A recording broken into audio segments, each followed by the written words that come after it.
YouTube India যা করলো তা কখনোই মেনে নেওয়া যায় না। কপিরাইট স্ট্রাইকটা ফালতু দিয়ে পুরো চ্যানেলটাকে শেষ করে দিল, এবং একটা ছোট চ্যানেলের জন্য কপিরাইট স্ট্রাইক যে কি সেটা কিন্তু খুবই বাজে ব্যাপার। এবং সেটা যারা জানে তারা জানে, এবং যারা জানে না দেখে আমি বলছি ওটা রিচটাই কিন্তু চ্যানেলে ডাউন করে দেয়। এবং কপিরাইট স্ট্রাইক কিন্তু খুব বেশিভাবে হার্ম করে একটা ছোট চ্যানেলকে। 500 সাবস্ক্রাইবার আমার জোগাড় করতে করতে অনেক খাওয়া বেরিয়ে গেছিল।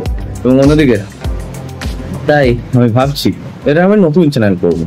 তাই কখনো ভাবি এটা করব, কখনো ভাবি ওটা করব, কিন্তু সালা করবোটা কি? কিন্তু এখন আমি উত্তর পেয়ে গেছি, আমি আর দ্বিধায় নেই, কারণ আমি বুঝে গেছি আসলে আমি কি চাই। কিন্তু এখন আর চিন্তা করো না। Welcome to the craziest, wildest, boldest, honest channel where all sorts of pop culture elements will get covered. আমার এই চ্যানেলের টাইটেল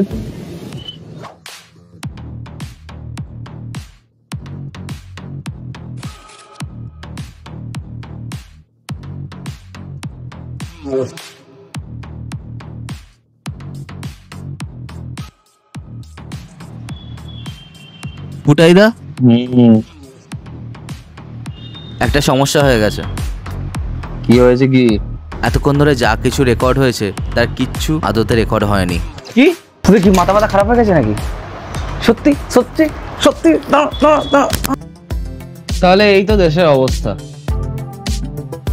এই সময় দাঁড়িয়ে, এই আর্থসামাজিক পরিস্থিতিতে দাঁড়িয়ে আমি ডিসাইড করলাম যে আমি যে কথাগুলো আসলে রিয়েলিটিতে বলতে চাই সেগুলি আমার মনে হয় আমার এই চ্যানেলে বলা উচিত। আমি আমার যে মানসিকতা সেটাকে যেভাবে ব্যক্ত করতে চেয়েছি অল ওভার দ্য ইয়ার্স, যেভাবে আমার ভিউজগুলোকে তুলে ধরতে চেয়েছি, আই থিঙ্ক আমি সেটা করার জন্য কোথাও না কোথাও অনেক বেশি এখন তার জন্য ম্যাচিওর। এবং তার জন্য আমি থ্যাংক ইউ জানাতে চাই আমার সমস্ত ওয়েল উইশার্স দিকে, ঠিক আছে? এবং আমি এই যে চ্যানেলের যে নামটা ভিনটেজ ফুটাই, এই যে নামটা, এটা আমি পেয়েছি, এটা আমার নিজের মেড আপ করা নাম নয়। আমার দুজন বন্ধু সৌম্যদীপ দে এবং পুরঞ্জয় ঘোষ আমাকে এই নামটা বলে, আমি জানি না কি করতো, তারা রাগাতো তো না, কারণ আমি রাখতাম না, তো রাগানো কি করে হলো?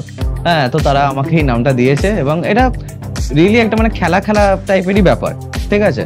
এবার সেই জন্য আমার মনে হয় যে থ্যাঙ্কস টু দেম, ঠিক আছে, যে তারা আমাকে এরকম একটা সুন্দর নাম দিয়ে সাজেস্ট করেছে। এবং তারপরেও আমি এটা ভেবেছি এটাই আমার নাম হওয়া উচিত, হ্যাঁ, এই চ্যানেলটার।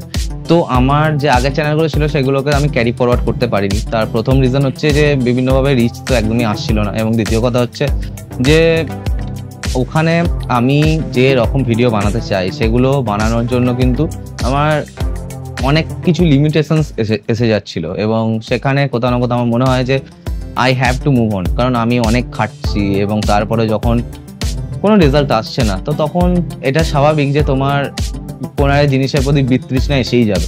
তো আমারও সেটাই হয়েছিল। এবং তারপর অনেক মানসিক জোর নিয়ে কিন্তু এই চ্যানেলটা খোলার চেষ্টা করেছি। এবং যেরকম আমি বললাম আগেই যে এই নামটা কিন্তু আমার বন্ধুদেরই দেওয়া, সৌম্যদীপ বা পুরঞ্জয়ের দেওয়া। তো I will always be thankful to them যে আমাকে এরকম একটা নাম তারা দিয়েছে, ঠিক আছে? এবং তারপরে এখানে আমি যেরকম ভিডিও বানাবো, যেরকম আমি বললাম যে পপ কালচার নিয়ে ভিডিও আমি করতে চাই, মানে যে জিনিসটা এখন সমাজে চলছে, যে যদি কোনো ব্যাধি হয় সেটাও বলবো, যদি কোনো ভালো কিছু হয় সমাজে সেটাও আমি বলবো, যদি কোনো জিনিস নিয়ে একটু বেশি বাড়াবাড়ি করা হয় সেটাও বলবো, এবং যদি কোনো জিনিস আন্ডাররেটেড থেকে যায় আমার মনে হয় আমি সেটা সবার আগে কভার করার চেষ্টা করব। এই প্রমিসটা আমি আমার অডিয়েন্স দিকে করতে চাই।